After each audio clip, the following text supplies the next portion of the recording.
స్తోత్రం. హల్లెలూయా. దేవుని పరిశుద్ధ వాక్య భాగంలో నుండి అపోస్తులైనటువంటి పౌలు గారు తిమోతికి రాసినటువంటి 2వ పత్రిక 2వ అధ్యాయము 3వ చరణ వచనాన్ని చదువుకుని కొద్ది నిమిషాలు దేవుని యొక్క వాక్యాన్ని ధ్యానం చేసుకుందాం. 2వ తిమోతి పత్రిక 2వ అధ్యాయము 3వ వచనం. క్రీస్తు యేసు యొక్క మంచి సైనికుని వలె నాతో కూడా శ్రమను అనుభవించుము. సైనికుడెవడను యుద్ధమునకు పోవునప్పుడు తన్ను దండులో చేర్చుకునిన వానిని సంతోష పెట్టవలనని ఈ జీవన వ్యాపారంలో చిక్కుకొనడు. మరియు జతి అయిన వాడు పోరాడినప్పుడు నియమం ప్రకారం పోరాడుకుంటే వానికి కిరీటము దొరకదు. ఈ పరిశుద్ధ వాక్య భాగం దేవుడు మన వెనుకడలో ఆశీర్వదించునుగాక. ఆమె చిన్న మాట ప్రార్థన చేసుకుందాం. స్తోత్రం నాయన, మహోన్నతుడా, సర్వాధికారి అయిన తండ్రి, మీ పరిశుద్ధమైన ఘనమైన నామానికి వందనాలు ప్రవ్వా. అయ్యా, ఈ కొలంక ప్రాంతాన్ని బట్టి మీరు ఇక్కడ ఏర్పాటు చేసిన అగాపే సంపూర్ణ సువార్త సంఘాన్ని బట్టి మీకు వందనాలు. ఈ మధ్యాహ్న కాల సమయంలో ఆయా స్థలాల నుండి ఆశతో ఇక్కడికి వచ్చిన ప్రతి ఒక్కరిని బట్టి వందనాలయ్యా. చదవబడినటువంటి నీ వాక్కు ద్వారా చేరి ఉన్న మాతో మాట్లాడండి. లైవ్ లో వీక్షిస్తున్న వారితోనూ కూడా మాట్లాడి ప్రవ్వా, వినగలిగే చెవి గ్రహించు హృదయం మా అందరికీ దయచేసి ప్రతి అపవాది కార్యములు లయపరిచి ప్రభా అయ్యా జరుగుతున్న ఈ ప్రార్థన ద్వారా, ఈ ఆరాధన ద్వారా ఆయన మీకు మహిమ కలుగునట్లుగా మమ్మల్ని దర్శించి మాట్లాడమని, నీ దాసుని అభిషేకించి నీ శిలువ చాటును మరుగుపరిచి నీ ఆత్మతో నింపి వాడుకోమని యేసయ్య నామమున ప్రార్థిస్తున్నాం తండ్రి. ఆమేన్, ఆమేన్. హల్లెలూయా. దేవుని పరిశుద్ధ నామానికి మహిమ కలుగును గాక. ప్రభుని ఆరాధించడానికి వచ్చినటువంటి మీ అందరికీ, లైవ్ లో ఉన్న వారికి ప్రభును రక్షకుడైన యేసయ్య నామములో శుభవందనాలు తెలియజేస్తున్నాను. పాట పాడుకుని ముందుకు మన వాక్యంలో సాగుదాం. అందరూ ప్రార్థన పూర్వకంగా కొనసాగుదాం. హల్లెలూయా. తీరాలే దూరమాయే, కాలాలే మారిపోయే, ఎదురైన ఎండమావే కన్నీటి కానుకాయే. తీరాలే దూరమాయే, కాలాలే మారిపోయే, ఎదురైన ఎండమావే కన్నీటి కానుకాయే. నా గుండె లోతులోన నే నలిగిపోతూ ఉన్నా, ఏ దారి కానరాక నీ కొరకు వేచి ఉన్నా. ఎడబాటు లేని గమనాన నిన్ను చేరుకున్న సమయాన, ఎడబాటు లేని గమనాన నిన్ను చేరుకున్న సమయాన, నన్ను ఆదరించగన ప్రేమ, అపురూపమైన తొలి ప్రేమ, ఏకమై తోడుగా ఊపిరే నీవుగా, ఎవరు లేరుగా యేసయ్యా నీవేగా. ఎవరు చూపించలేని ఇలలో నన్ను వీడిపోని ఇంతటి ప్రేమ నీది, ఇంతగా కోరుకుంది మరువను యేసయ్యా. ఎవరు చూపించలేని ఇలలో నన్ను వీడిపోని ఇంతటి ప్రేమ నీది, ఇంతగా కోరుకుంది మరువను యేసయ్యా. నీ కథే నన్నే తాకగా, నా మదే నిన్నే చేరగా, నా గురి నీవై ఉండగా, నీ దరి నే చేరానుగా. ఎవరు చూపించలేని ఇలలో నన్ను వీడిపోని ఇంతటి ప్రేమ నీది, ఇంతగా కోరుకుంది మరువను యేసయ్యా. ఈ లోక జీవితాన వేసారిపోతున్న విలువైన నీదు వాక్యం వెలిగించే నా ప్రాణం. నీ సన్నిధానమందు సియోను మార్గమందు నీ దివ్య సేవలోని నడిపించే నా ప్రభు. నీతోటి సాగు పయనాన నన్ను వీడలేదు క్షణమైన. నీ స్వరము చాలు ఉదయాన నిన్ను వెంబడించు తరుణాన. శాశ్వత ప్రేమతో సత్యవాక్యంబుతో నిత్యము తోడుగా నిలిచిన యేసయ్యా. ఎవరు చూపించలేని ఇలలో నన్ను వీడిపోని ఇంతటి ప్రేమ నీది ఇంతగా కోరుకుంది మరువను యేసయ్యా. ఎవరు చూపించలేని ఇలలో నన్ను వీడిపోని ఇంతటి ప్రేమ నీది ఇంతగా కోరుకుంది మరువను యేసయ్యా. హల్లెలూయా. నిజమే, ఈ భూమి మీద ఎన్నో రకాలైనటువంటి ప్రేమలు మనకు కనబడుతూ ఉంటాయి. కానీ యేసయ్య ప్రేమకు ఈ భూమి మీద ఏ ప్రేమ కూడా సాటి కాదు, సరి కాదు. అంత విలువైనటువంటి ప్రేమ. హల్లెలూయా. సో అంతటి ఉన్నతమైనటువంటి ఆ మహోన్నతమైనటువంటి ప్రేమ మన నుండి ఏమి కోరుకుంటుంది, ఏమి ఎక్స్పెక్ట్ చేస్తుంది అని అంటే, మనలను ఈ భూమి మీద దేవుడు ఎందుకు ఏర్పాటు చేసుకుని దేవుని యొక్క కుటుంబంలో అనగా ఆయన సంఘంలో చేర్చుకుని ఉన్నాడు అని అంటే, మనందరినీ అంట దేవుడు ఒక సైనికుడిగా ఈ భూమి మీద పెట్టాలనుకుంటున్నాడు. హల్లెలూయా. క్రీస్తు యేసుని యొక్క మంచి సైనికులు అంట. దేవునికి సైనికులు ఎందుకండి? దేవుడు సర్వశక్తిమంతుడు, దేవుడు బలవంతుడు, ఏమైనా చేయగలిగినటువంటి వాడు. అటువంటి దేవునికి మనుషులైనటువంటి మనము సైనికులుగా ఎందుకు అవసరం? హల్లెలూయా. దేవుడి దగ్గర నుండి ఒక దూత వచ్చి ఒక పని చేయమంటే విత్ ఇన్ సెకండ్స్ లో ఏమైనా చేయగలరు. పాత నిబంధన కాలంలో నిర్గమకాండంలో దేవుని ద్వారా పంపబడినటువంటి యెహోవా దూత, అంటే దూతగా ఈ భూమి మీదకి వచ్చినటువంటి ప్రభు. దూతలు దేవుని ద్వారా పంపబడినటువంటి దూతలు, దేవదూతలు పంపబడ్డారు. దేవుడే ఒక దూతగా కూడా భూమి మీదకి వచ్చాడు. అలాగైనా 1,80,000 మందిని ఒక రాత్రి తన కత్తి చేత హతమార్చాడట. హల్లెలూయా. సాధ్యమా ఒక వ్యక్తి ఎవరినైనా ఒకవేళ అలా చేయాలి అని అంటే దేవుడు అంతా శక్తి కలిగినటువంటి వాడు. అటువంటి దేవునికి మనుషులైనటువంటి మనము సైనికులు కావాలంట. అందుకే అంటున్నాను, దేవుని ఉద్దేశము, దేవుని ఆలోచన మన పట్ల అపారమైనది, ఒక ఉన్నతమైనది. హల్లెలూయా. ఫర్ ఎగ్జాంపుల్, సర్వసాధారణంగా స్త్రీకి పాప పుట్టినప్పుడు, అంటే పురుషుని పక్కన పెడదాం, పాప పుట్టినప్పుడు ఆటోమేటిక్గా ఆ తల్లిదండ్రులకి ఆ పాప పుట్టుక ద్వారా కొన్ని రకాల ఆలోచనలు, ఫ్యూచర్స్ ఉంటాయి. అవునా కదా? పాపకి చెవిలీలు ఉండాలి, పట్టీలు ఉండాలి. సో ఏ లోటు లేకుండా పాపకి అన్ని ఉండాలని అనుకుంటారు చిన్నప్పటి నుంచే. అవునా కదా? అంటే పాప పట్ల ఒక ఆలోచన కలిగి ఉంటారు.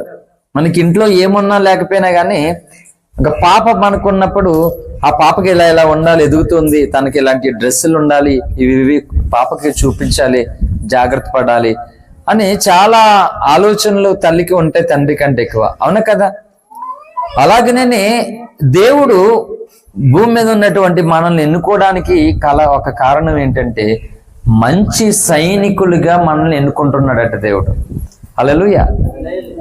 నిజానికి సైనికుడు ఎక్కడ తయారవుతాడు? సైనికుడు ఎక్కడ తయారవుతాడు? నేను కొన్ని వీడియో చూస్తుంటాను, ఈ ఆర్మీ సంబంధించినటువంటి ఇండియన్ ఆర్మీ, నేవీ దాంట్లోనికి ఎంత కఠినమైనటువంటి వాళ్ళకి తర్ఫీదు ఉంటుందో తెలుసా? కొంత దూరము ఇంచుమించు ఒక 200 మీటర్లు 300 మీటర్లు ఇలాంటి దగ్గర ఒక బోర్ లాంటిది పెట్టి, తోర్లు పెట్టి బాగా బురద కలిగినటువంటి వాటర్ మాట, అక్కడ మునిగి ఆ కింద నుంచి ఆ బురద వాటర్లోంచి ఇటువైపుకి రావాలన్నమాట. కఠినమైనటువంటి తర్ఫీదులు ఉంటాయి వాళ్ళకి, చాలా కఠిన శిక్షలు. బాగా బురద కలిగినటువంటి వాటర్లో అక్కడ మునిగి అక్కడ నుంచి, అది చాలా ఇరుకుగా ఉంటది, మళ్ళా నదిలాగా ఉండదు, చెరువులాగా ఉండదు. అక్కడి నుంచి ఆ తోరలోంచి ఆ తూములో నుండి అటువైపు నుంచి ఇటువైపుకి రావాలి, అంత లాంగ్ డిస్టెన్స్ లో నుండి. ఇంకా running, high jump, long jump, ఇంకా చాలా రకాలు ఉంటాయి. అంటే దేశాన్ని కాపాడడానికి తర్ఫీదు పొందేటువంటి సైనికుల్ని ఎన్ని రకాలమైనటువంటి శిక్షలు పెడతారో. హల్లెలూయా. అంటే సైనికుడు అన్ని పోరాటాలకి సంసిద్ధుడిగా, అలర్ట్గా సిద్ధపడి ఉండాలి మాట. అలా సిద్ధపాటు లేనటువంటి వారిని సైనికులు అనము. హల్లెలూయా. ఎంత వర్షం పడినా, ఎంత మంచు కురిచినా, ఎంత ఎండ వచ్చినా ఆ సైనికుడు ఆ యుద్ధ రంగంలో పోరాడడానికి సిద్ధపడి ఉండిపోతాడు అన్నమాట. హల్లెలూయా.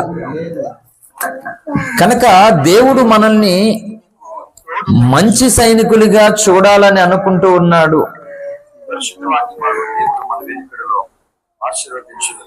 ఇది రిపీట్ అయిపోతుంది. ఓకే. హల్లెలూయా. ప్రస్తుత క్రైస్తవ సమాజంలో నేను సైనికుణ్ణి అవ్వాలి, సైనికురాలుని అవ్వాలని ఎంతమందికి కోరిక ఉన్నది అంటే చాలా కష్టం. అంటే నేను ఎందుకు చెప్తున్నానంటే ఒకటి గుర్తుపెట్టుకోండి, ఎప్పుడైతే క్రైస్తవ జీవితంలో ఈ పరిశుద్ధ గ్రంథంలో ఏమి వ్రాయబడి ఉందో, ఎందుకు వ్రాయబడి ఉందో, ఎందుకు దేవుడు మానవాళైనటువంటి మనకి ఇది అనుగ్రహించి ఉన్నాడో, ఇది మనం తెలుసుకోకపోతే చాలా విలువైనటువంటి సంగతులు మనకి లైట్ గా కనబడతాయి, అంత ఇంపార్టెంట్ గా ఉండవు. హల్లెలూయా. ఈ బైబిల్లో టోటల్ వచనాలు 31,000 వచనాలు ఉన్నాయి. ఆదికాండం నుండి ప్రకటన గ్రంథం వరకు 66 పుస్తకాలలో, కృత నిబంధన 27, పాత నిబంధన 39 పుస్తకాలు కలిపితే 66 పుస్తకాల్లో 31,000 వచనాలు ఉన్నాయి. ఇన్ని వచనాలు, ఇన్ని సంగతులు ఇక్కడ రాయబడినప్పటికీ ఇన్ని గుర్తుపెట్టుకోవాలా మనం?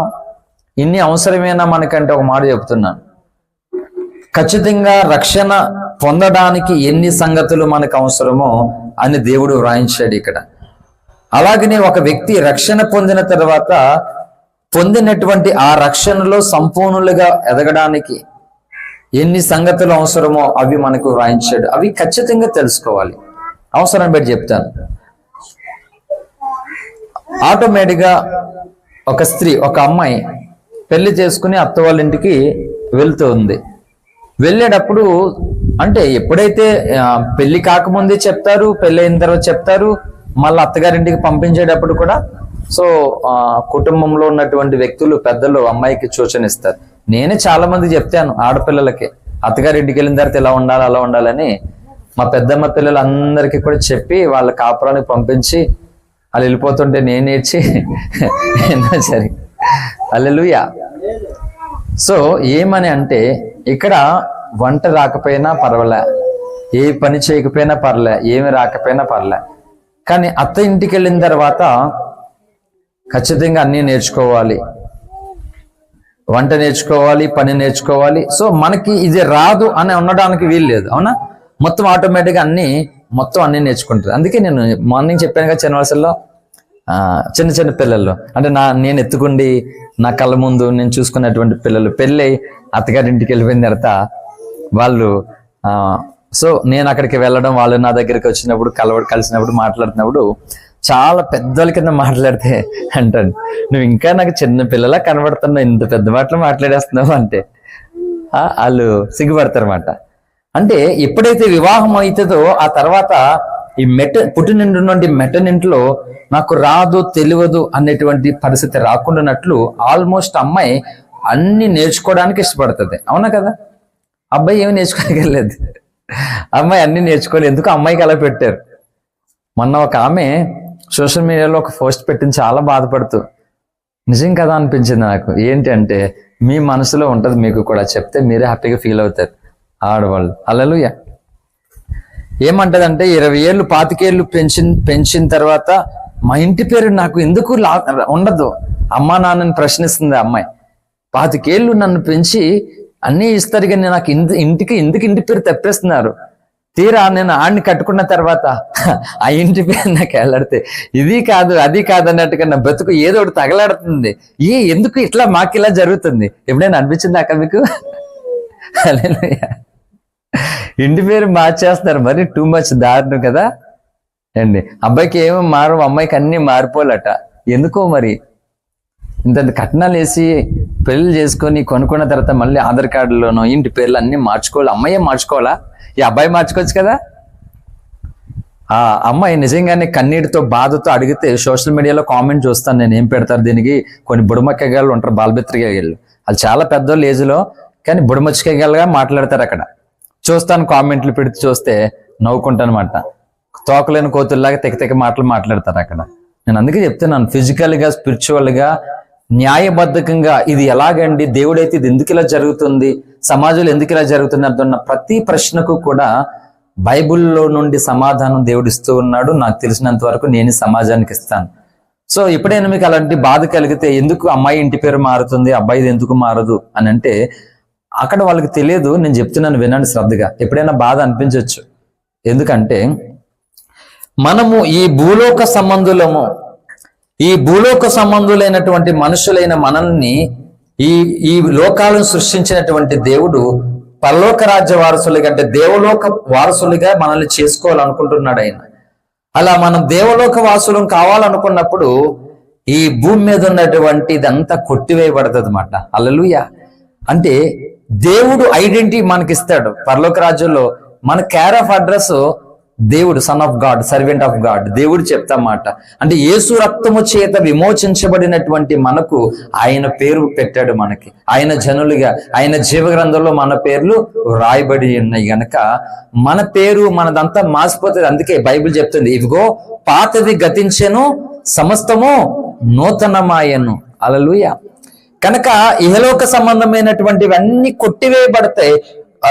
నూతన ప్రపంచంలో దేవుని ద్వారా మన అడ్రస్ మారుతుంది. అక్కడ ఆయన ఐడెంటిఫై మనకు ఉంటది. కనుక ఈ భూ సంబంధమైన జీవితంలో స్త్రీ ఇంటి పేరు ఎందుకు మారుతుంది అంటే, ఇగో భగవంతుడు అనగా సగభాగము స్త్రీ సగభాగం పురుషుడు కలిగినటువంటి ఆ భగవంతుడు మానవ వ్యవస్థనంతటినీ కూడా తన అడ్రస్ను, తన ఆస్తిని, తన అంతస్తును, తన పేరు ప్రఖ్యాతిని ఇవ్వదలిచి ఉన్నాడు భూ ప్రజలకు.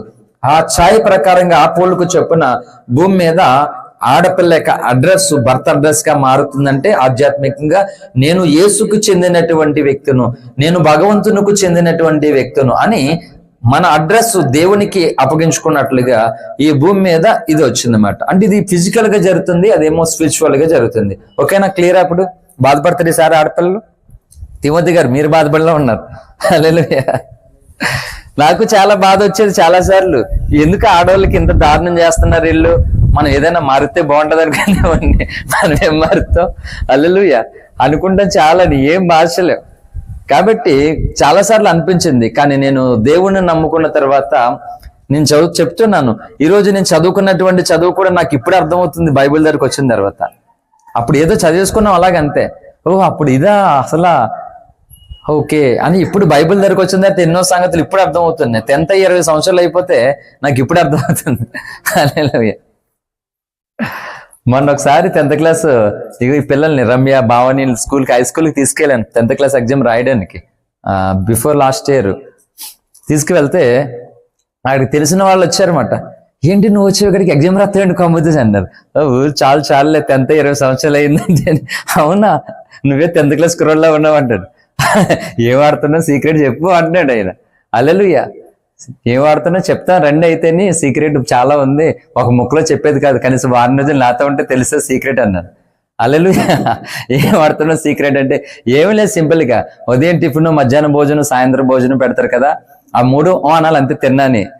4వది నిద్రపోకుండా ఉండాలి. సింపుల్ అయితే ఎన్ని సంవత్సరాలైనా కుర్రలాగా ఉంటారు, ఇంకా ఎవరి ఇంతటి అని చెప్పాను. సచ్చూరుకుంటే భాష అంటాడు ఆయన.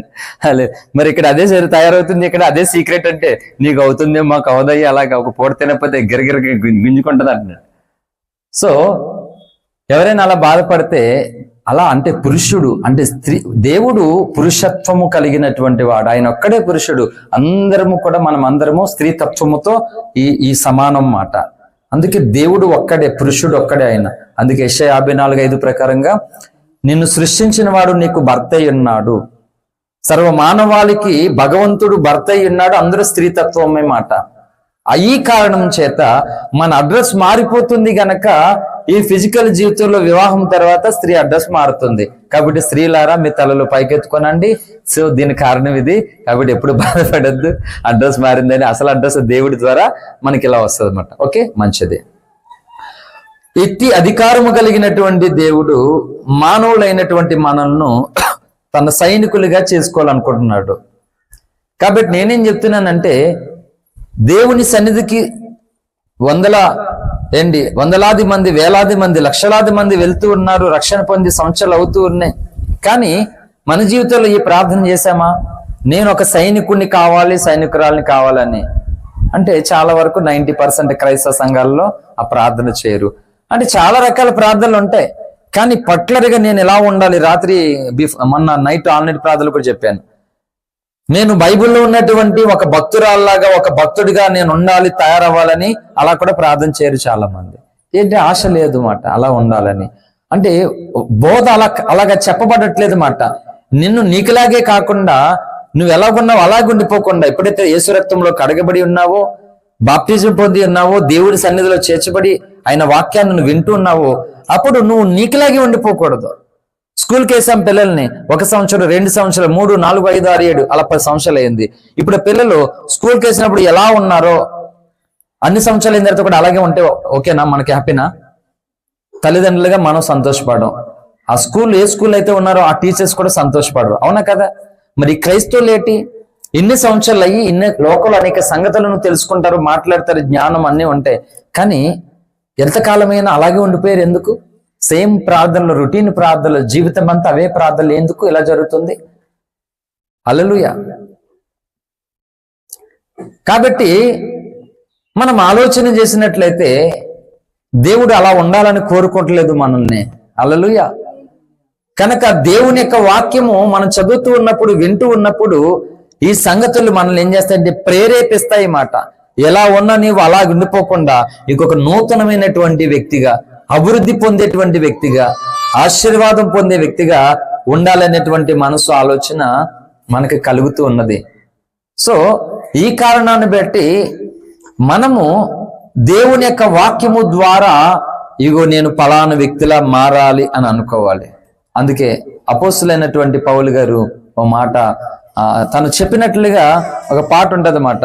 ఆనాటి పౌలుగా బ్రతకాలని, ఆశ్చర్య కార్యాలు చేయాలని, ఆనాటి పౌలుగా బ్రతకాలని, ఆశ్చర్య కార్యాలు చేయాలని, సాతాను చితక త్రొక్కాలని, సాతాను చితక త్రొక్కాలని ఉండాలని ఆశైతే ఉంది నాలో, అందుకోలేకున్నాను.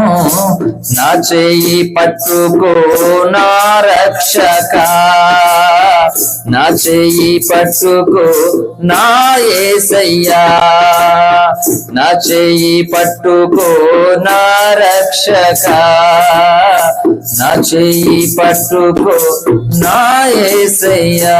హల్లెలూయా. ఆత్మీయ శిఖరాలు ఎక్కాలని, సాతానునే చెదరగొట్టాలని.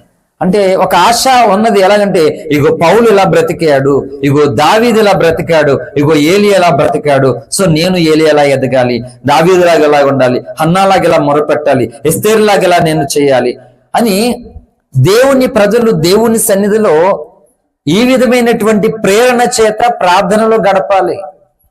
హల్లెలూయా.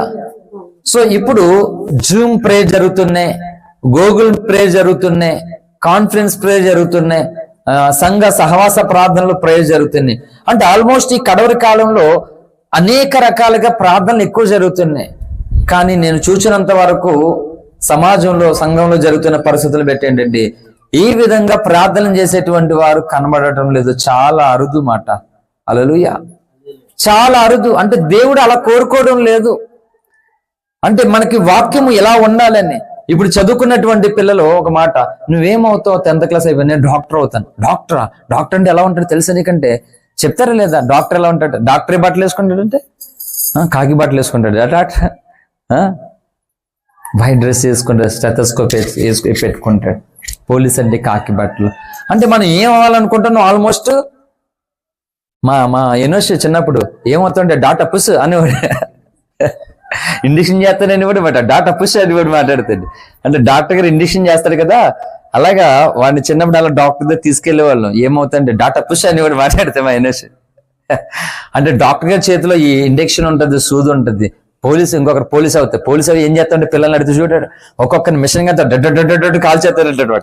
అంటే పోలీసు అయితే అలా కాల్చేస్తాడు, డాక్టర్ అయితే ఇలా చేసేస్తాడు.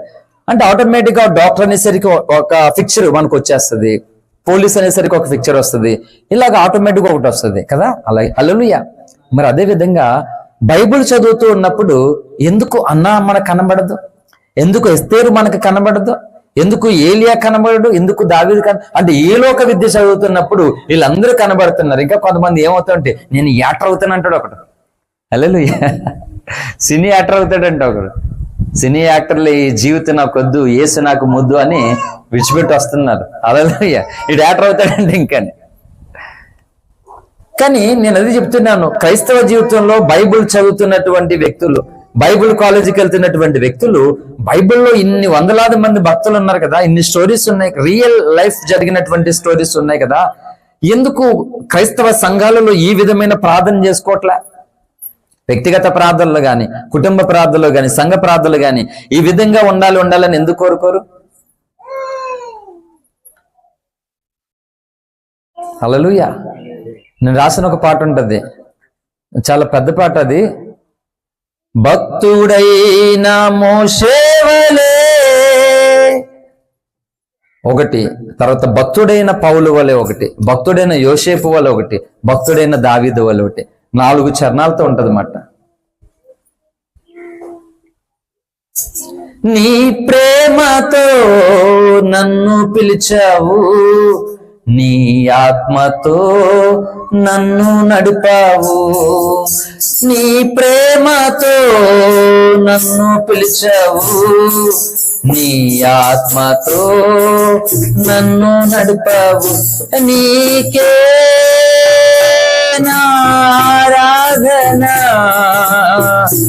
నీకే నాత్మార్పణ, నీకే నారాధన, నీకే నాత్మార్పణ. హల్లెలూయా. అందులో ఏముందంటే దేవుని ప్రేమతో దేవుడు పిలిచాడు, నీ ప్రేమతో నన్ను పిలిచావు, నీ ఆత్మతో నన్ను నడుపు. అంటే నీ చేతుల్లో చెక్కుకున్నాం. 4 ఉంటాయి మాట అలా లిరిక్స్. అప్పుడు తర్వాత మోషే వస్తాడు, తర్వాత యోసేపు వస్తాడు, దావీదు వస్తాడు, లాస్ట్ లోనేమో పౌలు వస్తాడు అన్నమాట. భక్తుడైన పౌలు వలె బ్రతుకుట క్రీస్తే, చావైతే మేలే. భక్తుడైన పౌలు వలె బ్రతుకుట క్రీస్తే, చావైతే మేలే.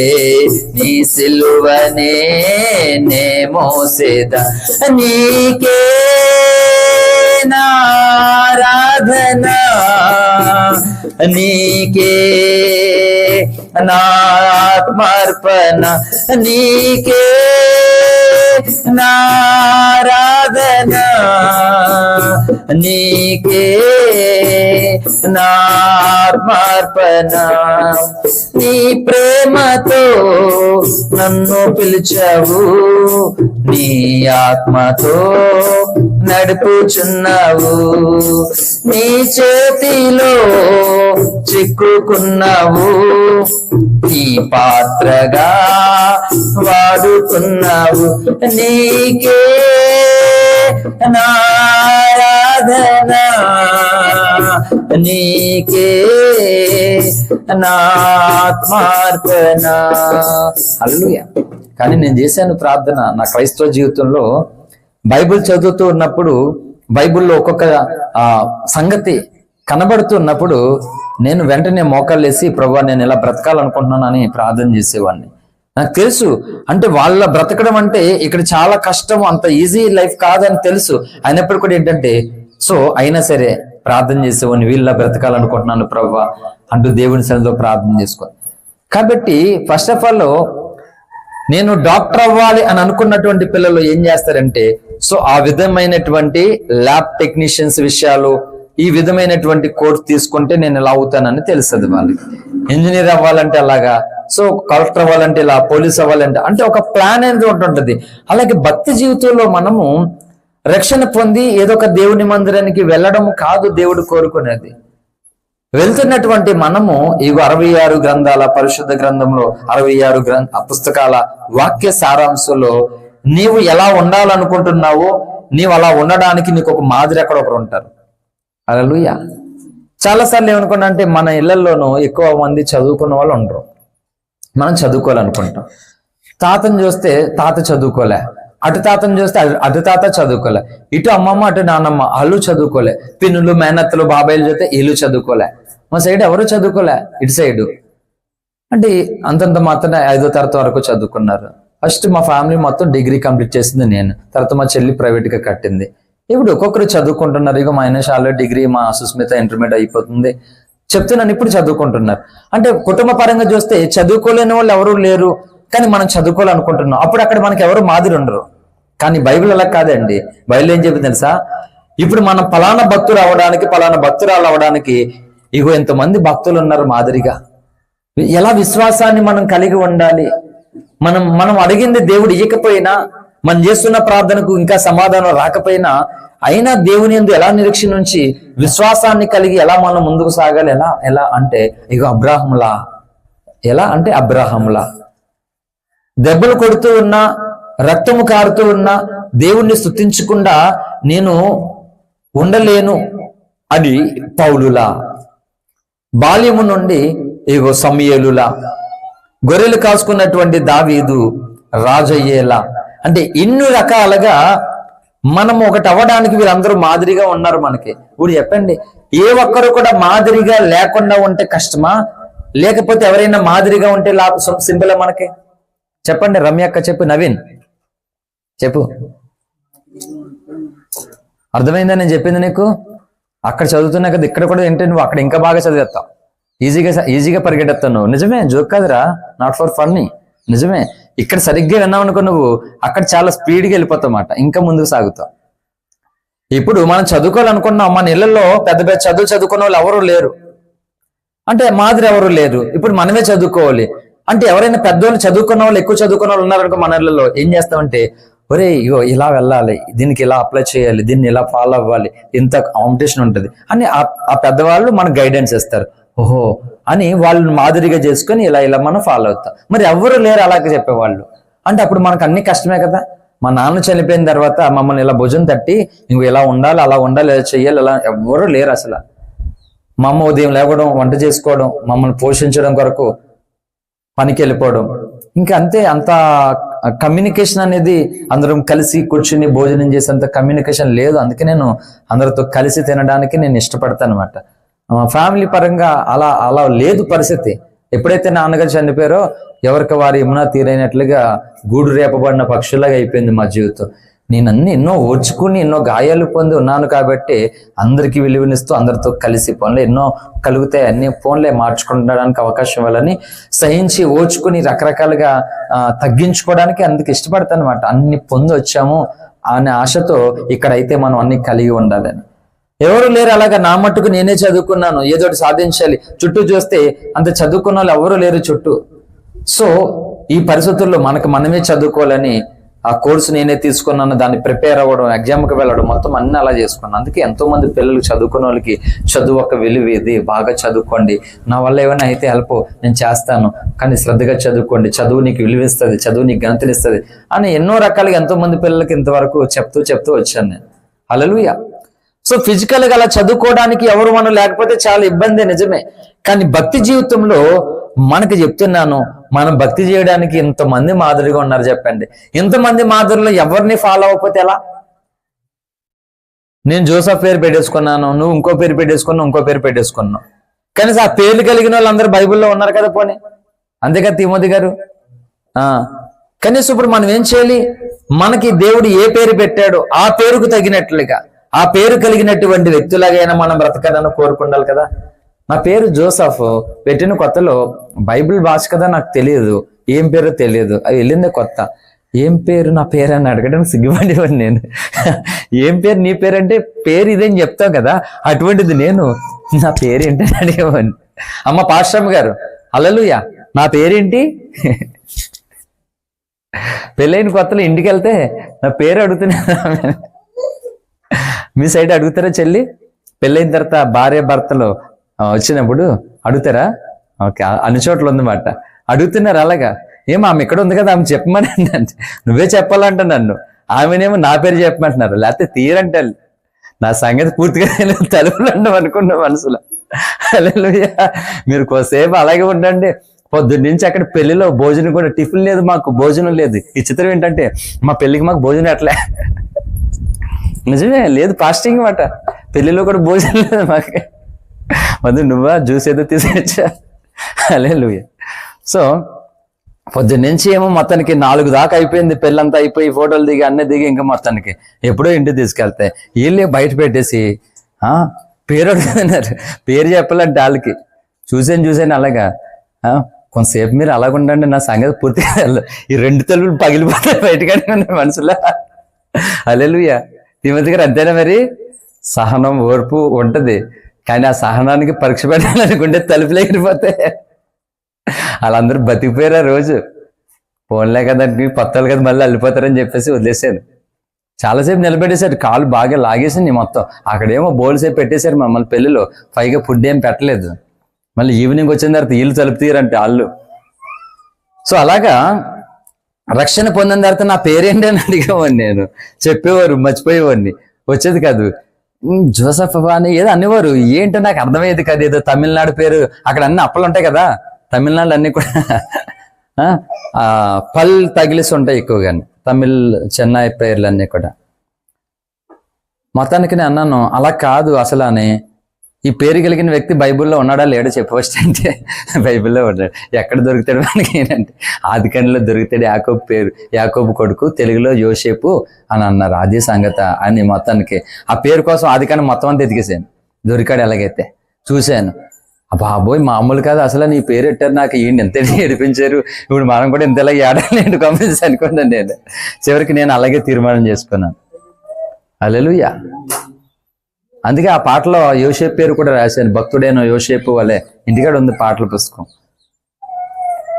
మీరు ప్రార్థన చేయండి, త్వరలో దేవుని చిత్తమైతే ఒక్కొక్కటి బయటికి రావాలి. అంటే నేను ఒక్కడే పాడుకుంటున్నాను కదా ఎంతసేపును, కాబట్టి మీరందరూ పాడుకునేలాగా బయటికి తీసుకురావాలని ఆశపడుతున్నాను. అది దేవుని చిత్తం కూడా. హల్లెలూయా. సో అంటే నేను అనేది ఏంటంటే, ఇంత విలువైనటువంటి పరిశుద్ధ గ్రంథము దేవుడు ఒక లేఖను మనకి ఇచ్చాడు, అందులో భక్తుల్ని పెట్టాడు. వాళ్ళు వాడి జీవితాలలో బాల్య జీవితం మొదలుకొని యవ్వన ప్రాయం, వృద్ధాప్యం వరకు ఎన్ని భయంకరమైనటువంటి పరిస్థితులు ఎదుర్కొన్నారో, అయినప్పటికీ దేవునితో స్నేహం చేశారు, దేవుని అందులో విశ్వాసం కలిగి ఉన్నారు, దేవుని కొరకు ఆశ్చర్య కార్యాలు చేశారు వాళ్ళు. ఇగో ప్రార్థన చేస్తే మిమ్మల్ని సింహాల బోన్లు వేసేస్తామని చెప్పారు. ప్రార్థన చేయడం మళ్ళా, ఇగో మీరు ఈ ప్రతిమకు మొక్కకపోతే అగ్ని గంధకాల గుండంలో వేసేస్తామని చెప్పినా సరే మొక్కలేదు. అంటే ఈ దమ్ము, ఈ గట్స్ ఎలా వచ్చినాయి వాళ్ళకి? ఇప్పుడు మనకి రావాలంటే ఎలా? అలా ఆలోచన చేసి ధ్యానం చేసి వీటన్నిటిని ప్రార్థన ద్వారా మనం స్వతంత్రించుకోవాలి. హల్లెలూయా.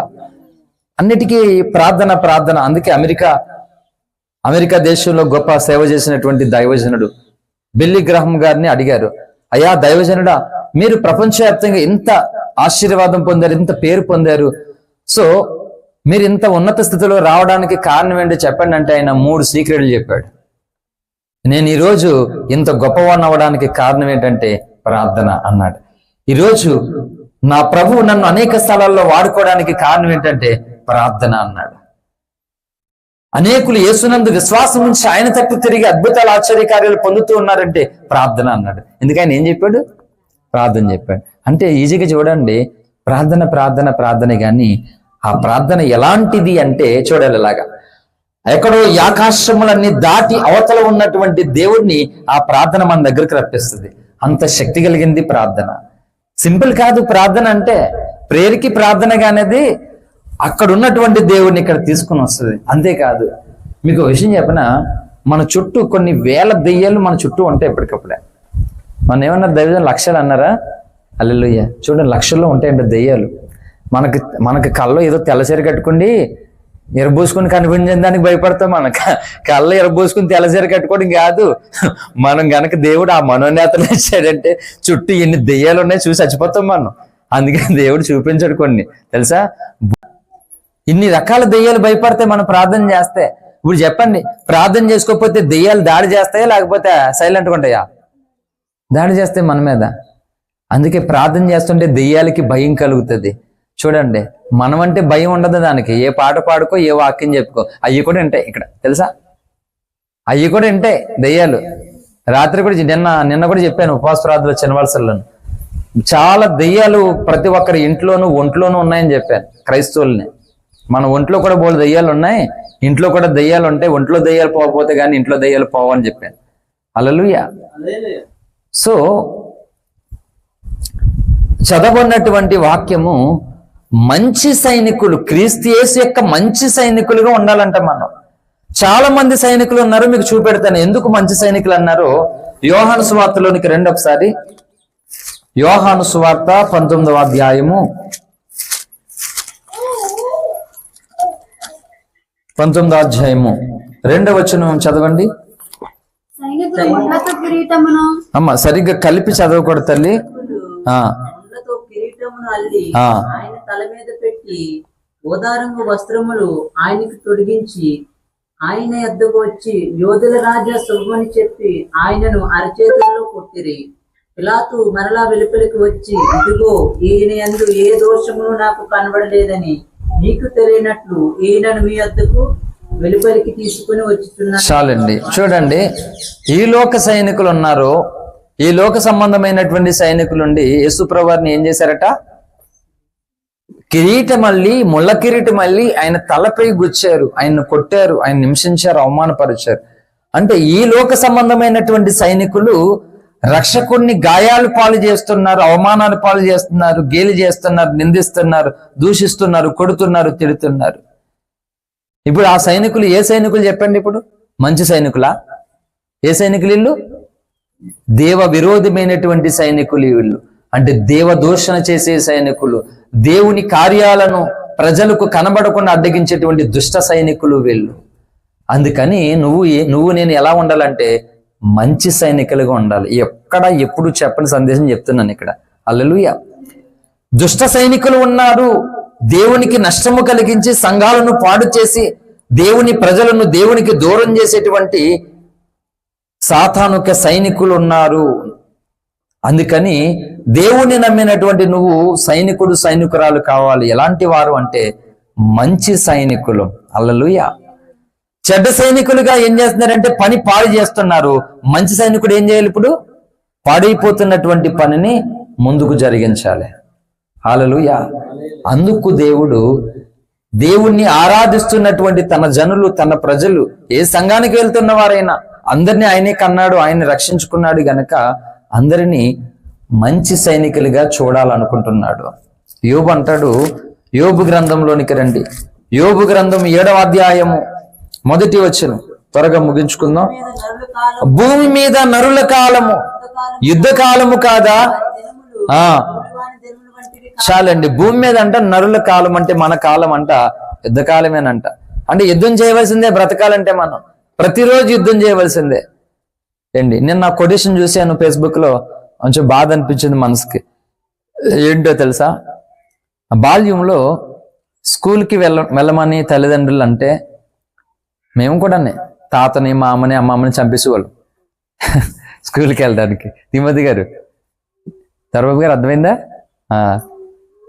ఏ రమ్యాక నీకు అర్థమైందా? ఎలా అంటే స్కూల్కి రాలేదంటే మా తాత చచ్చిపోయింది సార్, మా తాత చనిపోయాడు, మా మామ చనిపోయింది, లీవ్ లెటర్లు రాసుకుని చచ్చిపోయిన వాళ్ళు చంపేస్తూ ఉండేవాళ్ళు అన్నమాట స్కూల్లో. అమ్మ పాస్టర్మ గారు ఎప్పుడైనా చంపేసేవాడిని అలాగా? హల్లెలూయా.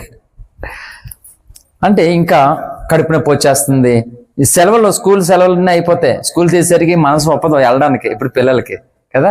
కడుపు నొప్పి వచ్చేస్తుంది అని, దాన్ని ఇదని రకరకాలుగా స్కూల్ మన. కానీ అదే మనుషులు కొంచెం పెద్దవాళ్ళు అయిపోయిన తర్వాత పనికి వెళ్ళాలి. ఇప్పుడు నిజంగానే జ్వరం, నిజంగానే ఒంట్లో నిజంగానే నొప్పి వస్తుంది. కానీ కుటుంబ బాధ్యతలు నాకు ఏడుపు వచ్చింది అది చదువుతున్నప్పుడు. అంటే బాల్యంలో ఉన్నప్పుడు మన ఆకతాయితంతో ఇతరుల్ని ఏడిపించడానికి, ఇతరుల్ని బాధపడడానికి సో మనం రకరకాలుగా చిలిపి పనులు చేసుకుంటూ వచ్చాం. నిజంగానే ఇప్పుడు పెద్దవారు అయిపోయిన తర్వాత మనకున్నటువంటి బాధ్యతలను బట్టి కడుపు నొప్పితో పనికి వెళ్ళవలసి వస్తుంది. గుండెల నిండా చాలా బాధతో ఉండి కూడా ఏదో ఒక పనికి, వేటకి, ఉద్యోగానికి, వ్యాపారానికి వెళ్ళవలసి వస్తుంది. అంటే అప్పుడు అవన్నీ సరదాగా చేసుకున్నటువంటి పరిస్థితులు ఒక రియల్గా ఉన్నప్పటికీ కూడా నాకు బాగాలేదు, ఇప్పుడు నేను ఎక్కడికి వెళ్ళలేను అని చెప్పేలా లేదు కదా. ఇన్ని బాధలు ఉన్నా సరే వెళ్ళవలసి వస్తుంది. ఎందుకు అంటే కుటుంబానికి భారం అయిపోకూడదు, కుటుంబ పరిస్థితులు ఇంకా ఇబ్బంది అయిపోకూడదని కంటి నొప్పి వచ్చినా, పంటి నొప్పి వచ్చినా, కడుపు నొప్పి వచ్చినా, కాళ్ళు నొప్పి వచ్చినా, తల నొప్పి వచ్చినా, చేయి నొప్పి వచ్చినా ఇన్ని నొప్పులు భరిస్తూనే ఆ పనికి వెళ్ళిపోవడం జరుగుతుంది. హల్లెలూయా. నిజంగా చాలా బాధే కదా. ఎంతమందిని చూస్తున్నాము పాపం. అవన్నీ చూస్తున్నప్పుడు మనసంతా ద్రవించేసి చాలా చాలా చాలా బాధ అనిపిస్తుంది. అంటే మనిషి ఈ జీవితాన్ని ముందుకు నడిపించడం కొరకు మన శరీరంతో మనం పోరాటం చేయాలి, యుద్ధం చేయాలి. యోబు గ్రంథం 7:1 చెప్పినట్లుగా బ్రతుకుతున్నటువంటి దినాలన్నీ యుద్ధం చేస్తూ బ్రతకాలి మాట. అంటే కత్తులు బాకులు పట్టుకుని కాదు యుద్ధం అంటే. ఒకరి ఆలోచనతో, ఒకరి ఆలోచన ఎలా ఉంటుంది తెలుసా? ప్రతిదీ వ్యతిరేకమైన ఆలోచన ఉంటుంది ఇంట్లో. ప్రతి ఆలోచన కూడా నీకు యాంటీగా ఉంటుంది, నీకు వ్యతిరేకంగా ఉంటుంది. ఇప్పుడు ఆలోచనతో యుద్ధం చేయాలి, యుద్ధం చేస్తూ బ్రతకాలి.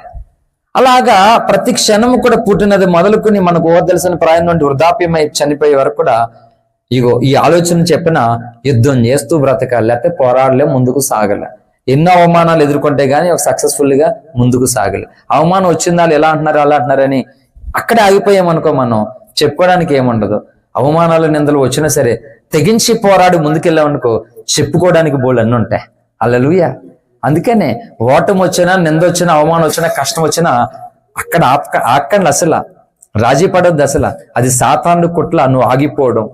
అందుకే భక్తుడు అంటాడు, ఆగిపోదు నా పాట గమ్యం చేరేదాకా, సాగుతుంది ప్రతి పూట నా పరుగు ముగిసేదాకా. ఆగిపోదు నా పాట గమ్యం చేరేదాకా, సాగుతుంది ప్రతి చోట నా పరుగు ముగిసేదాకా. లోకాశలు లాగినా వెనుదిరిగి చూడను, శత్రువు ఎదురొచ్చినా వెనకడుగు వేయను. లోకాశలు లాగునా వెనుదిరిగి చూడను, శత్రువు ఎదురొచ్చినా లాగను. ఎదురైన అవరోధం యేసే నడిపించును, ఎదురైన అవరోధం యేసే తొలగించును.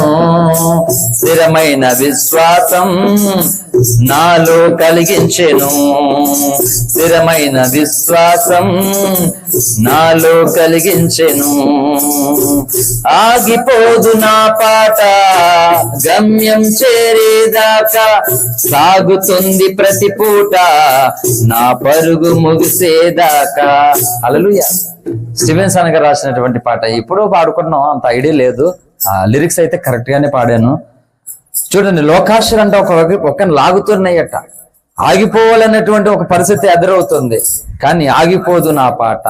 హల్లెలూయా. ఆగిపోక సాగాలనేది దేవుని చిత్తం, సాగుతున్న నిన్ను ఆపేయడం సాతాను యొక్క ఉద్దేశం. అందుకని ఎన్ని ఎదురొచ్చినా మన యాత్రలో ఆగిపోకూడదు మనం అక్కడ. హల్లెలూయా. అందుకనే సైనికుడికి ఉండే లక్షణం ఏం చెప్పినా చూడండి, ఇలాగా ముగిస్తాను. సైనికుడు ఏం చేస్తాడంటే యుద్ధంలోకి వెళ్తాడు కదా.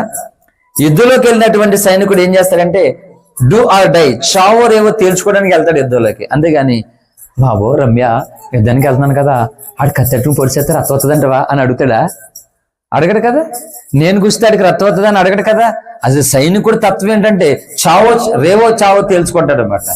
చంపడమో చంపబడమో అది సైనికుడి లక్షణం. అందుకని దేవుడు మనల్ని రోజు దేవుని సంఘాలను సార్వత్రికంగా ఉన్నటువంటి దేవుని ప్రజలందరినీ కూడా సైనికులుగా, మంచి సైనికులుగా ఉండాలనుకున్నాడు. ఇప్పుడు ఈ సైనికులుగా మనం ఏం చేయాలి? కత్తులు పట్టుకుని కనిపించిన వాళ్ళు నరకాలా? చాలా మంది తిక్కలో యూట్యూబ్ ఛానల్లో పెట్టుకుని స్టూడియోలో కూర్చొని బైబిల్లో వచనాలు తీసుకుని ఇగో యేసుప్రభు ఇలా చంపేమన్నాడు, ఇలా తిక్కలో వాళ్ళందరూ కూడా. అలా చెప్పలేదు దేవుడు. నిన్ను వలె నీ పొరుగు వారిని ప్రేమించమని చెప్పాడు యేసుప్రభు వారు. వారిని చంపండి, వారిని కొట్టండి, వారిని తన్నండి అని చెప్పలే. అయితే కొన్ని సంగతులు, ఆధ్యాత్మికమైన సంగతులు వారికి అర్థం కాక వాళ్ళు తప్పుడు భావజాలాన్ని కలిగారు. ఎందుకంటే తప్పుడు స్వభావంతో ఉన్నారు గనక ఆ భావజాలాన్ని అందరి ముందు రుబ్బేస్తున్నారు. ఇప్పుడు ఫర్ ఎగ్జాంపుల్ దైవజనులు షాలెం పాస్టర్ గారు చిలుకూరుపేటలో వాక్యం చెప్తూ మల్లెపూల కోసం ఒక టాపిక్ వచ్చింది. అమ్మ పాస్టర్ గారు హల్లెలూయా, ఎక్కడికి వచ్చాం మనం అంటే మల్లెపూల దగ్గరకు వచ్చాం. సో ఆయన మల్లెపూలు పెట్టుకునే వాళ్ళని తిట్టలేదు, తప్పుడు మనుషులు అని అనలేదు. ఆయన చెప్పినటువంటి ఉద్దేశం ఏంటి అని అంటే, ఇది చర్చ్. ఇప్పుడు నేనన్నా అంటాను, ఇక్కడ చర్చ్ ఉన్నా, ఇక్కడ మల్లెపూల షాప్ పెట్టుకున్నారు ఎవరైనా అంట, అయ్యా ఇక్కడ మల్లెపూలు పెట్టుకుంటే ఇక్కడే వరకు కొంటారయ్యా, ఏదో ఆరాధన చేసుకోవడానికి వస్తున్నాం. సో దీనివల్ల ఇక్కడ మీకు ఏమి పోషణ కలగదు, ఏ సెంటర్లో పెట్టుకుంటే కొనేవాళ్ళు అక్కడ ఉంటారు అని చెప్తా. అంటే ఇక్కడ ఉన్న వాళ్ళు దాన్ని బట్టి అందరూ మంచి వాళ్ళు, అక్కడ కొనేవాళ్ళు అక్కడ ఉంటారంటే వాళ్ళు చెడ్డవాళ్ళు అన్నట్టు అర్థం కాదు కదా. అక్కడ షాపు సేల్ అవుతుంది, ఇక్కడ ఎవరు పెట్టుకోరు అనే భావజాలంతో ఆ పెట్టుకునే వ్యక్తికి టైం వేస్ట్ అవుతుంది, ఇక్కడ మీకు ఏమి వ్యాపారం సాగదు, వీళ్ళు ప్రార్థన మీద దృష్టి పెడతారు, అవి పెట్టించుకోరు. ఈ భావజాలంతో ఈ కోణలు చెప్తే దాన్ని ఒకడు అలాగల్లి ఇలాగల్లి మల్లెపూలు పెట్టుకునే వాళ్ళందరినీ అలా అంటున్నాడు, పాస్టర్ ఇలా అంటున్నాడు, ఈ పాస్టర్లు అందరు దొంగలు అది ఇదని బుడమచ్చకాయలందరూ తలకాయ లేకుండా మాట్లాడుతారు. ఎంత దారుణమండి. అంటే ఈ సమాజం ఈ రోజు అలా ఉన్నది మాట. అందుకే అక్రమైనటువంటి సైనికుల చేత నింపబడిపోతుంది సమాజం. అందుకని సరైనటువంటి సైనికులుగా మనం అందరము తయారవ్వి ఈ అక్రమైన కుక్కట వేలతో పెకిలించి పాడేయాలన్నమాట. హల్లెలూయా. అందుకు సైనికులు కావాలి మనం. సాతానుడు ప్రజల హృదయాలను, ప్రజల మనసులను, ప్రజల ఆలోచనలు రెచ్చగొట్టి ఒకరినొకరు ప్రేమగా సంతోషంగా కలిసిమెలిసి ఉండనివ్వకుండా కలహాలు పెట్టి వివాదాలకు గురి చేసి ఇగో ప్రజల్లోనూ బాగా వివక్షత, వ్యతిరేకత, కులం, మతం అనేటువంటి ఈ సంఘర్షణ తీసుకురావడానికి ఈ విధంగా రెచ్చగొడుతున్నాడు. అందుకని మనం ఎలాంటి సైనికులం అవ్వాలంటే ప్రజలను అనగా మానవ ఆలోచన చెడిపోతున్నటువంటి ఆ తత్వాన్ని దేవుని తత్వముతో కలపడానికి మనం మంచి సైనికులుగా ఉండాలి. హల్లెలూయా. మంచి సైనికుడు అందరికీ మేలే చేస్తాడు, అందరికీ ప్రయోజనకరంగా ఉంటాడు, అందరికీ ఉపయోగకరంగా ఉంటాడు, కానీ హానికరంగా బ్రతకలేడు మంచి సైనికుడు ఎప్పుడు కూడా. మంచి సేవకుడు గాని, మంచి విశ్వాసి గాని, మంచి బాధ్యత కలిగిన వ్యక్తులు గాని ఇతరులకి నష్టం చేస్తారండి? చేయలేరు. వాళ్ళు నష్టపోతారు కానీ ఇతరులకి వాళ్ళు నష్టము చెయ్యలేరు మాట. హల్లెలూయా. దేవుడు ఏమో ఈ విధమైన మంచి సైనికులుగా ఉండాలని కోరుకుంటే ఈరోజు దేవుని సంఘాలలో చాలా మంది ఎలాంటి సైనికులుగా ఉన్నారంటే బానిస సైనికులు. అండ్ వీళ్ళకి నచ్చినట్లుగా ఉండాలనుకున్నటువంటి సైనికులుగా మారిపోతున్నారు. వీళ్ళ ఆలోచనలకు తగినట్లుగా సైనికులుగా మారిపోతున్నారు, కానీ దేవుని చేత మంచి సైనికులుగా ఉండడానికి ఇష్టపడట్లా. హల్లెలూయా. కనుక చక్క ఆసక్తి, భారము, ప్రార్థన ఉండి కూడా చాలా మంది ఈ సైనికులుగా ఉండలేకపోతున్నారు. కారణం ఏంటంటే వాళ్ళకి నచ్చినటువంటి త్రోవలోనికి వాళ్ళు వెళ్ళిపోతున్నారు, వాళ్ళ ఆలోచన చొప్పున నడుస్తున్నారు, వారికి ఇష్టమైనటువంటి వాటిని వాళ్ళు ఫాలో అయిపోతున్నారు. అందువల్ల మంచి సైనికులుగా ఉండవలసినటువంటి వ్యక్తులు చెడ్డ సైనికులుగా మారిపోతున్నారు. ఫర్ ఎగ్జాంపుల్ ఇస్కరియోతు యోధ అనబడినటువంటి 12 మంది అపోస్తులలో ఒకడైనటువంటి ఆ ఇస్కరియోతు యోధ యేసుప్రభువారితో 3.5 సంవత్సరాలు ఉన్నాడు. 3.5 సంవత్సరాలు ఉండి ఇప్పుడు చెప్పండి ఎలాంటి సైనికుడిగా మారాడైనా? ఎలాంటి సైనికుడు? నవీన్ ఎలాంటి సైనికుడు అయ్యాడు? నువ్వు లేవా అప్పుడు? నీకు తెలీదా? నువ్వు లేవా నిజంగా? హల్లెలూయా. నేను కూడా లేనురా అక్కడ. 3.5 సంవత్సరాలు యేసుప్రభు వారి ద్వారా ఇన్ని కార్యాలు, ఇన్ని అద్భుతాలు, ఆశ్చర్యాలు కన్నులారా చూసి అన్ని చెప్పిన తర్వాత ఇతడు ఇప్పుడు ఎలాంటి సైనికుడిగా ఉన్నాడు చెప్పండి? అంటే గురువుని అమ్మేసే సైనికుడు అయ్యాడు. ఇతను ఏ సైనికుడు అంటారు ఇప్పుడు? చెడ్డ సైనికుడు. అవునా కదా? చూసి ఎలా తయారైపోయాడు? ఎందుకు ఎలా తయారావో అంటే గురువుకి ద్రోహం చేయాలనేటువంటి మనసు, ఆలోచన డబ్బు ద్వారా వచ్చేసింది. ఈరోజు అలాగే చాలా మంది ఉద్దేశాలు ఎలా మారిపోయిందంటే, వారి వ్యూహం నెరవేర్చుకోవడానికి, వారు అప్లై చేసిన దాన్ని పొందుకోవడం కొరకు, వారు అనుకున్నది సాధించడం కొరకు ఇలాగా దేవునిలో ఉండి, దేవుని దగ్గర ఉండి, మంచి దాసుడి దగ్గర ఉండి ఏం చేస్తారంటే చెడ్డ సైనికులుగా మారిపోతున్నారు. చెడ్డ సైనికుడిగా ఉండడానికి సాధన చేయక్కర్లేదు, కానీ మంచి సైనికుడిగా ఉండాలంటే చాలా సాధన చేయాలి. హల్లెలూయా. ఏంటి ఇక్కడ నుంచి కొంచెం ఇందాక చెప్పుకున్నట్లుగా కొంత దూరం స్విమ్ చేయాలి. ఈత కొట్టాలనుకో, ఇలా కాల్లో పడేగానే ఈత కొట్టేస్తే వెళ్ళిపోతామా? అంటే ఆ ఈత కొట్టడానికి కొంత సాధన చేయాలి. సైకిల్ తొక్కడానికి సాధన చేయాలి. ఒక పని చేసుకోవడానికి సాధన చేయాలి. అందుకే సాధనములు పనులు సమకూరుదారులోనే అన్నారు. హల్లెలూయా. సాధన చేయాలంట. అనగా అంటాడు ఎస్పి బాలసుబ్రహ్మణ్యం గారు కదా, రమ్యక్క అంటాడు. కాదు అంటాడు. బట్ అలాగా అని సాగదీసి అంటే రాగం వచ్చేస్తుంది. అలాగా అనగనగనగా రాగమతి శైలును తినగవేమో తీయేవాడు. కాకరకాయ కానీ ఏండి, కాకరకాయ చక్కగా ఫ్రై చేసుకుని తింటే మంచి టేస్ట్, ఇంక దాని దగ్గర ఏది పని చేయదు, అంత బాగుంటది. హల్లెలూయా. నర్సాపురం వెళ్ళినప్పుడు మా గ్లోరమ్మ వండేది సూపర్ ఉండేది. హల్లెలూయా. నర్సాపురం వెళ్ళినప్పుడు అమ్మ పాస్టర్ గారు మీరు చాలా మిస్ అయిపోతున్నారు అమ్మ. హల్లెలూయా. ఎప్పటికప్పుడే ఫ్రెష్ మిస్ అయిపోయింది ఆమె. నర్సాపురం వెళ్ళినప్పుడు మా గ్లోరక్క వండింది సూపర్ వండింది. నిజంగానే కాకరకాయ, నిజంగా కాకరకాయ ఎలా కూడా ఉంటుంది అనిపించింది నాకు. తిందామనుకుంటే అయిపోయింది అంతా, అంటే తెలుగుని తినేసేది అంతా. సో ఆ చేదు తినక కూడా ఎలా ఉంటదంట? తీయగా ఉంటదంట.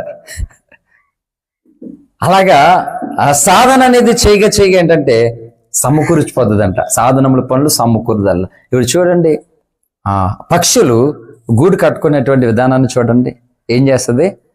అక్కడ చిన్న వైరు మొక్కలు, ఆ చిన్న చీపురు మొక్కలు, ఆ కొమ్మది ఏదైతే రాలి పడిపోతుందో, ఆ చిన్న పలవ ఏదైతే ఉందో ఆ కొమ్మది, ఆ చిన్న మొక్కలు తీసుకెళ్తుంది నోరుతోటి. అవన్నీ తీసుకెళ్ళి అద్దాల మేళ కట్టుకుంటుంది. అదే కదా, దానికి అదే రాజభవనం. అంటే వాళ్ళు ఉండడానికి, ఆ పిల్లలు ఉండడానికి ఒక మంచి గూడు కట్టుకుంటాయి అన్నమాట. కానీ ఆ గూడు కట్టుకోవడానికి చూసావా, ఒకటి ఎంత అవన్నీ సమకూర్చుకుంది, గ్యాదర్ చేసుకుంది, చివరికి అందమైనటువంటి ఒక గూడి తయారు చేసుకుంది అన్నమాట.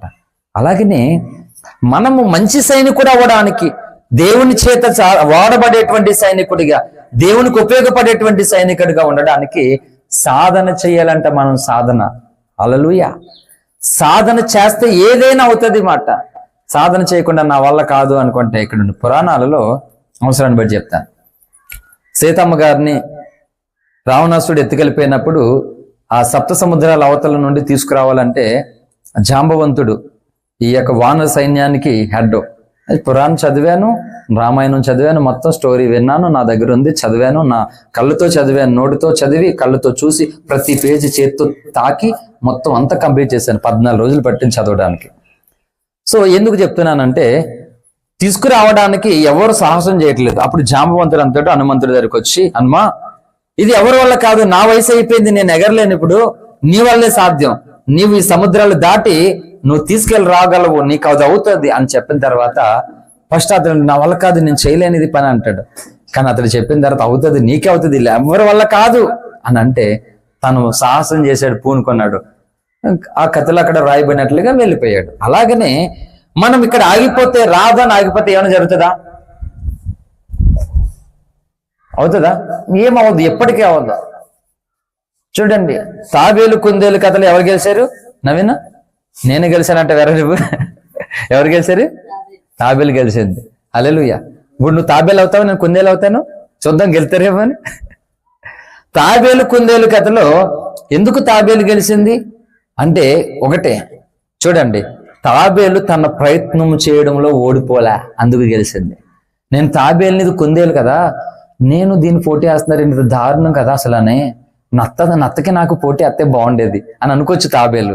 కానీ కుందేలుతో పోటీకి దిగిన చూసావా, అప్పుడు దమ్మున్న మనగడ అయిపోయింది తాబేలు. హల్లెలూయా. అంతే కదా ఏంటి, చిన్న చిన్న పిల్లలతోటి బలహీనలతోటి వాళ్ళతో కాదు పోరాడేది, అసలు దమ్ము ఉన్న వాళ్ళతో పోరాడాలి. హల్లెలూయా కదా. జగనన్న ఎవరు? సో సింగిల్ గా అది ఓడిపోవచ్చు. ఎప్పుడైతే కుందేలతో పూనుకుందో నేను ఓడిపోయిన నా వల్ల కాదని డ్రాప్ అయిపోవచ్చు. కానీ డ్రాప్ అవ్వలేదు చూసావా, ఆ పోటీలో బరిలోకి వచ్చింది. తన ప్రయత్నం తిననుకుంది, ఇది నాతోట, ఈ తిక్కలదా నాతో నెగ్గుతుందా అని అనుకుంది. ఎక్కడికో వెళ్ళి సరేలే ఎప్పటికో వస్తుందిలే, మన పని మనం చూసుకుందా అన్ని చూసుకుంది. తాబేలు వెళ్ళిపోయింది. ఒక నీతి చెప్పింది. అలాగే నేను చూడండి, ఇలాగా సాతాను శక్తులు మనకంటే బలమైనవే. మన చుట్టూ చాలా మంది మనకంటే బలమైన వాళ్ళే, గొప్ప వాళ్ళే. కానీ ఇంతమందితో నువ్వు పోరాడే శక్తి కానీ, జ్ఞానము కానీ, ఆరోగ్యం కానీ, ధనం కానీ ఏమీ లేదు. ప్రస్తుతం నా జీవితం అదే. ఏమీ లేవు. చుట్టూ చూసుకుంటే ఒక్కొక్కరు అజానుభావులు, బడాబడ నువ్వెంతరా నెలపెత్త శుభ్రంగా లామ్మగ్గంత ఉన్నావని ఒక్కొక్కరు రకరకాలుగా. ఇప్పుడు నేను ఇంత పెద్ద హేమీలతో పోరాడుతున్నాను ఒక్కడిని సింగిల్గా. వాళ్ళు ఇలాగ ఇన్ని పోరాటాలు పోరాడుతున్నా నన్ను ఒక్కడిని ఏమి చేయలేక నా సాక్ష్యాన్ని, నా జీవితాన్ని, మొత్తానికి నా సేవను కోల్చడానికి ఎన్ని రకాలమైన గుంటనక్క వేషాలు వేసి ఎంత దిగజారిపోలో అంత దిగజారిపోయారు నీచంగా.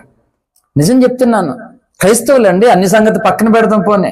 క్రైస్తవులు ఎంత అంటే ఒక్కడిని ఒక ప్రేగుతో 1 పాయింట్ 2 పాయింట్ల రక్తముతో దేవుని సేవ ఆరంభించి అనేక స్థలాల్లో, అనేక రాష్ట్రాలలో దేవుని కొరకు నేను చేయగలిగిన పని చేస్తుంటే, దీన్ని పాడు చేయడానికి, నా విశ్వాసాన్ని పాడు చేయడానికి, దేవుడు నన్ను వాడుకోకుండా విడిచిపెట్టేయాలని, లేకపోతే నేనే చాలా అవమానం వచ్చింది, నిందలు వచ్చేసి దేవుని వదిలేసి చచ్చిపోవాలని ఎన్ని రకాలమైనటువంటి భయంకరమైనటువంటి కుట్రలు, దాడులు చేశారంటే, అంటే దిగజారిపోయారు భయంకరంగా. ఒక్కడినేమీ చేయలేక. వాళ్ళు నాకంటే అన్ని విషయంలోనూ బలవంతులే, కానీ నాకంటే ఎక్కువగా ప్రేమించే విషయంలో వాళ్ళు బలవంతులు కాదు. నాకు మిగిలిన వాళ్ళకి తేడా ఏంటంటే, నేను అమితంగా నా ప్రాణం కంటే ఎక్కువగా దేవుణ్ణి ప్రేమిస్తాను, వాళ్ళకి నచ్చినంతగా ప్రేమిస్తారు. అందుకనే ఈ నచ్చినంతగా ప్రేమించడం వల్ల ఒక చిన్నవాడి మీద, బలహీనుల మీద ఇన్ని రకాలమైనటువంటి దుర్మార్గపు చర్యలు చేపట్టి తెగించారు మాట. హల్లెలూయా. అందుకే దేవుడు 101వ కీర్తన 6లో బాధింపబడి వారు పక్షంగా ఉంటానన్నాడు దేవుడు. హల్లెలూయా. బాధలు పెట్టేవారు పక్షంగా ఉంటాననలేదు దేవుడు. ఎవరైతే అన్యాయంగా, అక్రమంగా బాధింపబడతారో, ఉందా 101:6, 103:6 అండి. 101:6లో నమ్మకమైన వారి కోసం ఉంటది. 103:6 త్వరగా చదవండి. యెహోవా నీతి క్రియలను జరిగించుచు బాధింపబడి అందరికీ న్యాయం తీర్చును. ఆమేన్. హల్లెలూయా. బాధింపబడి వారు అందరికీ న్యాయం తీరుస్తాడట ఆయన. వాళ్ళు పక్షంగా ఉంటాడని అర్థం అన్నమాట. హల్లెలూయా. అందుకని నేను చెప్తున్నది ఏంటంటే, క్రైస్తవులు కానీ, ఇక్కడున్న మీకు కానీ అందరికీ మన చుట్టూ హేమీలైనటువంటి మనుషులు, వ్యక్తులు ఉండొచ్చు. వాళ్ళ ముందు మన అన్ని విషయాల్లో బలహీనలుగా ఉండొచ్చు. కానీ నువ్వు దేవుని యందు విశ్వాసాన్ని విడవక, ప్రార్థనను మానక గనక నువ్వు పొనుకుంటే, నిన్నెవరైతే ఏం కాదు, నువ్వు ఆడపిల్లవు, నీకు చదువు లేదు, ఏమీ తెలియదు, నువ్వెంత అనుకున్న వాళ్ళందరూ కూడా నీ ముందు సాగిలు పడతారంతే. హల్లెలూయా. కనుక దేవుడు మనల్ని గెలిపించడానికి దిగొచ్చిన దేవుడు. గెలవాలనేటువంటి ఆ కసి, ఆ మంట, భారం నీకుండాలి. హల్లెలూయా. నేను ఓడిపోకూడదు, గెలవాలి అని ఉండాలి మాట. తప్పక దేవుడు వాళ్ళని గెలిపిస్తాడు మాట. హల్లెలూయా. కాబట్టి కుందేలు తాబేలులో అలా కుందేలుని ఓడించి తాబేలు గెలిచింది. అలాగే ఎవరైతే న్యాయాన్ని ప్రేమించి నీతిగలిగా మంచి సైనికులుగా ఉండడానికి ఇష్టపడతారో వాళ్ళని దేవుడు గెలిపిస్తాడు అందరి ఎదుట. అందరు చాలా మంది, నాకు తెలుసు నువ్వు గెలిచేస్తావని. హల్లెలూయా. మీ అక్క ఏంటి ఫస్ట్ లో పూనుకుంటే నువ్వా, నీ ముఖానికి అద్దంలో చూసుకో మాకు వెళ్ళి అంటారన్నమాట వీళ్ళు. ఆ తర్వాత గెలిచిన తర్వాత అంటారా, మాకు తెలుసు నువ్వు గెలుతావని అంటారన్నమాట. హల్లెలూయా. అంటే గెలిచిన తర్వాత పొగిడే వాళ్ళు కాదు మనకు కావాల్సింది, గెలవాలని, నీ కొరకు కన్నీరు కార్చే వాళ్ళు కావాలి. ఈ సంగతి క్రైస్తవులకు అర్థం కావట్లే. అందుకే నా జీవితంలో చాలా మందిని గెలిపించడానికి కొరకు నేను చాలా ప్రయాసపడతాను. ఎంతంటే ఒక తల్లి బిడ్డను కనడానికి పడేటువంటి ప్రయాస అంత పడతాను. గలతీ 4:19 ప్రకారంగా, నా పిల్లలారా మీ విషయమే మరలా నాకు ప్రసవేదన కలుగుతుంది. ఆ ప్రసవేదన ఉన్నది నాకు. ఆ ప్రసవేదన పడుతూ ఉన్నాను దేవుని సంఘాల కొరకు, సమాజాన్ని దేవుని తట్టు నడిపించడం కొరకు. హల్లెలూయా. కనుక చాలా మంది గెలిచిన తర్వాత వస్తారు అందరూ కూడా, కానీ నేను గెలవక ముందు ఉంటాను నేను అందరి పక్షంగా. నువ్వు గెలవగలవు, నువ్వు పూనుకో, నువ్వు సాధించగలవు, నీ వల్ల అవుతుంది, ఏం భయపడకు, దేవుడు ఉన్నాడు, ప్రార్థన చేద్దాం, మేమున్నాం అని ధైర్యం చెప్పి గెలవాలని తాపత్రపడితే, గెలవగానే కొమ్ములు వచ్చేస్తాయి కొంతమందికి. ఏంటి ఎప్పుడు గర్వముతో కూడినది, అహంతో కూడినది ఉండదు మన దగ్గర, అవునా? వినయముతో విధేయతతో ఉన్నది మన దగ్గర అలా ఉంటుంది. అది దూరం కాదంటే ఎప్పుడు కూడా మనకి.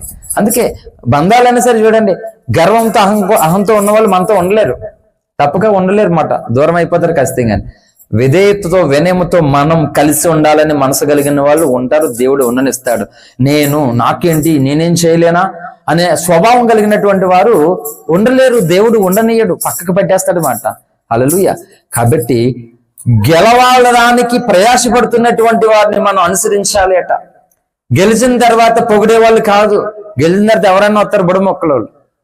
కానీ గెలవక మునుపు నీ మీద వ్యతిరేకమైనటువంటి ఆటంకాలు, దాడులు, ఇబ్బందులు కలుగుతుంటే ఆ బాధను పంచుకునే వ్యక్తులు కావాలన్నమాట. వాళ్ళు ఎవరంటే నిజమైనటువంటి సైనికులు. హల్లెలూయా. భారతదేశ సైనికులు ఈరోజు కులానికి మతానికి అతీతంగా మనల్ని కాపాడడానికి వాళ్ళు మంచి సైనికులుగా ప్రాణాలు అర్పిస్తున్నారు అక్కడ. కానీ లోపల ఉన్న చెడ్డ సైనికులు గెలిచిన తర్వాత, ఎలక్షన్ లో గెలిచిన తర్వాత దోచుకుని తింటున్నారు ఇక్కడ. వీళ్ళ మంచి సైనికులు, అసలైన సైనికులు అక్కడ ఉన్నారు. మన తెలంగాణ నుంచి మురళీ నాయక్ అని నాకంటే చిన్న వయసు కలిగినటువంటి ఒక సోదరుడు చనిపోయాడు, ఇందులో చనిపోయాడు. ఇంకా పెళ్లి కూడా కాలేదు తనకి.